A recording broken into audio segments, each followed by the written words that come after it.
क्या आपने सियासी बाजी मार ली? ऐसा नहीं है। इस बाबा के पहले भक्त कमलनाथ जी थे। कमलनाथ जी इनके पास जाते थे और उसका वो फोटो पहले वायरल हुआ।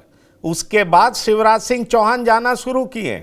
लेकिन ऐसा लग रहा है कि बिहार में कांग्रेस पीछे रह गई, आरजेडी पीछे रह गई, जेडीयू पीछे रह गई और आप रेस में इतने आगे निकल गए कि अब आपको पकड़ने के लिए ये लोग तेज दौड़ लगा रहे हैं। पंकज जी, देखिए, आपके थोड़ा सा पत्रकार जो समय दीजिएगा गणेश क्योंकि कश्यप थे, हमको उनको भी बाबा ने आशीर्वाद दिया था कि बहुत तुम आगे जाओगे। तो बाबा ने इतना आगे भेज दिया कि जेल के सलाखों में बंद कर दिया। तो कहीं भाजपा को भी कहीं जेल के सलाखों में नहीं बंद होना पड़े, अब हो गया कहीं का विजय भैया। देश से राजगद्दी भी नहीं जान सके। ठीक ठीक, संतोष जी आप बोलिए।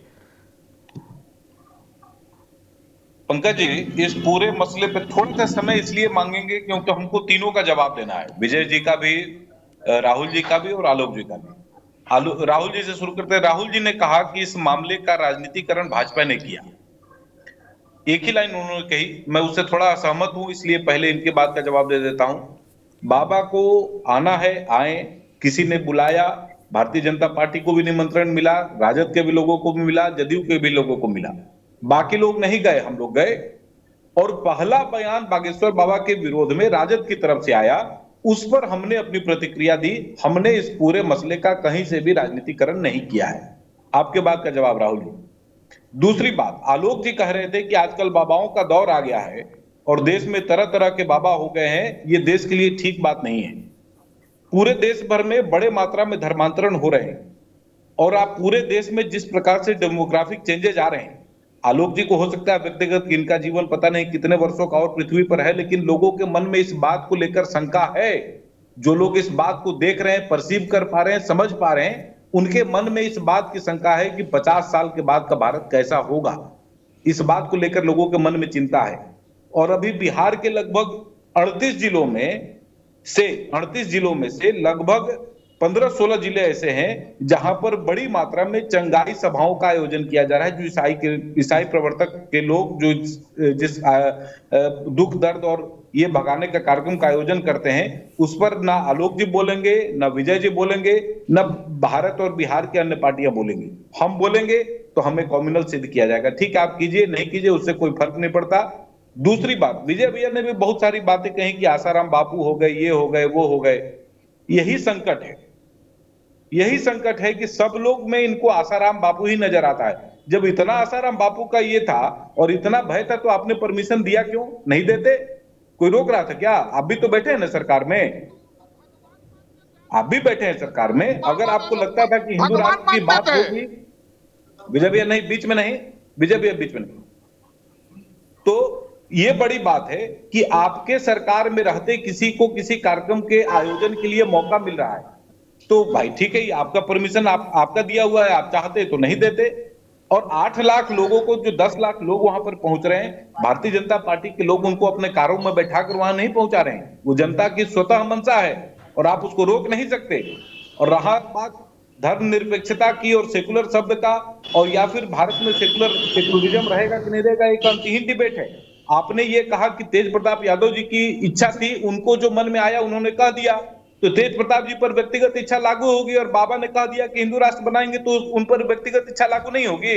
एक पर संविधान काम करेगा, एक पर संविधान काम नहीं करेगा। ऐसे नहीं होता है। भारतीय जनता पार्टी से बड़ा संविधान बचाने वाली पार्टी आज के डेट में भारत में नहीं है। आप भी इस बात को जानते हैं और सब लोग इस पैनल में बैठे हुए लोग जानते हैं। हमने किसी भी प्रकार के संविधान से छेड़छाड़ नहीं की। 100 से ज्यादा अमेंडमेंट संविधान में हुए हैं, 100 से ज्यादा। और भारतीय जनता पार्टी के शासन में मुश्किल से 9 वर्ष मोदी जी के हो गए, 6 वर्ष उन्होंने, आडवाणी जी और अटल जी ने सरकार चलाई।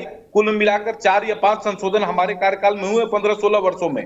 बाकी 100 से ज्यादा अमेंडमेंट आपके जिन समर्थक वर्गों के साथ आप सरकार में बैठे हैं, उन्होंने संविधान में अमेंडमेंट किया है। और भारत का संविधान इस बात पे, के आधार पर, इस चीज का विजय, परिस्थितियों के आधार पर चलता है। उसमें आवश्यकता अनुसार अमेंडमेंट किया जा सकता है। मैं ये नहीं कह रहा हूं कि हिंदू राष्ट्र के लिए संविधान में अमेंडमेंट होगा कि नहीं होगा, लेकिन अमेंडमेंट को भी आप नहीं रोक सकते। जब जनता की प्रबल इच्छा होगी तो जनता के आधार पर, जनता की इच्छा के आधार पर ही संविधान को चलना है। संविधान अक्षुण्ण नहीं है भारत में। संतोष जी समझ गया जरा विजय जी को बोलने दीजिए। विजय जी आप जवाब दीजिए। विजय जी जवाब दीजिए आप।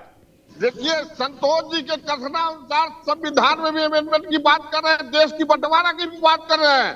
तो मैं कहता हूँ भाजपा के शीर्ष लीडरों से कि हिंदू के लिए अलग बांट दीजिए, मुसलमानों के लिए अलग बांट दीजिए, सिख के लिए अलग बांट दीजिए, ईसाइयों के लिए अलग बांट दीजिए। हम नहीं चाहते, यही तो बच गया है। देश खतरा में पड़ गया है, बिल्कुल देश खतरा में पड़ गया। संतोष जी अपने शीर्ष नेताओं को समझाने का प्रयास करें। जो रमजान के महीने में 135 करोड़ जनता को बलगलाने का काम नहीं करें। क्यों बचाया आपकी सरकार पंकज जी? जो व्यक्ति 30 वर्षों से पटना स्टेशन पर बाइक का कारोबार कर रहे हैं, वो मानसिक रूप से विक्षिप्त है। लोगों को भय हो गया है। देखिए, एक बाबा से इस देश में, इस राज्य में कुछ होने वाला नहीं। कर्नाटक वाला स्थिति होगा। देखिए, गर्म कीजिए, देश में जितनी महंगाई बढ़ गई है, भुखमरी बढ़ गई है, बेरोजगारी बढ़ गई है, उसको जो आपने वादा किया उसका पूरा करने का काम कीजिए। ये बाबा से कुछ होने वाला नहीं है। बाबा के पास लोग आज जा रहे हैं धर्म बात करने में। क्या मुसलमान समाज देश के महंगाई पर, बेरोजगारी पर और दूसरे जो मुद्दे आप लोग उठाते हैं उसके आधार पर वोट करेगा?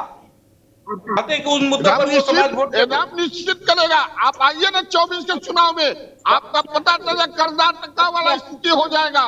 जितने आपने वादा किया है बिहार के लिए, देश के लिए, कि मैं बेरोजगारों को 2 करोड़ नौकरी दूंगा, गरीबों के खाता में 15 लाख रुपया दूंगा, वो सब कहाँ गया? नौजवानों को नौकरी कहाँ गया? 10 महीने तो चुनाव में आइए 24 के चुनाव में, तब देखते हैं कि कौन सा बाबा आपको चमत्कार करते हैं। कर्नाटक वाला स्थिति हो जाएगा। नहीं करते तो आपको भय क्यों हो रहा है भाई? क्यों भय हो रहा है? हमको भय नहीं, भय तो आप लोग को हो रहा है। इसलिए कि बाबा के पीछे लग गए हैं कि जितने सारे बाबा के पास आ रहे हैं भाजपा के लोग हैं। आपको यही नहीं कहना है, ये सब भाजपा के लोग हैं। अच्छी बात है, लेकिन वोट में परिवर्तित हो तब न पता चलेगा।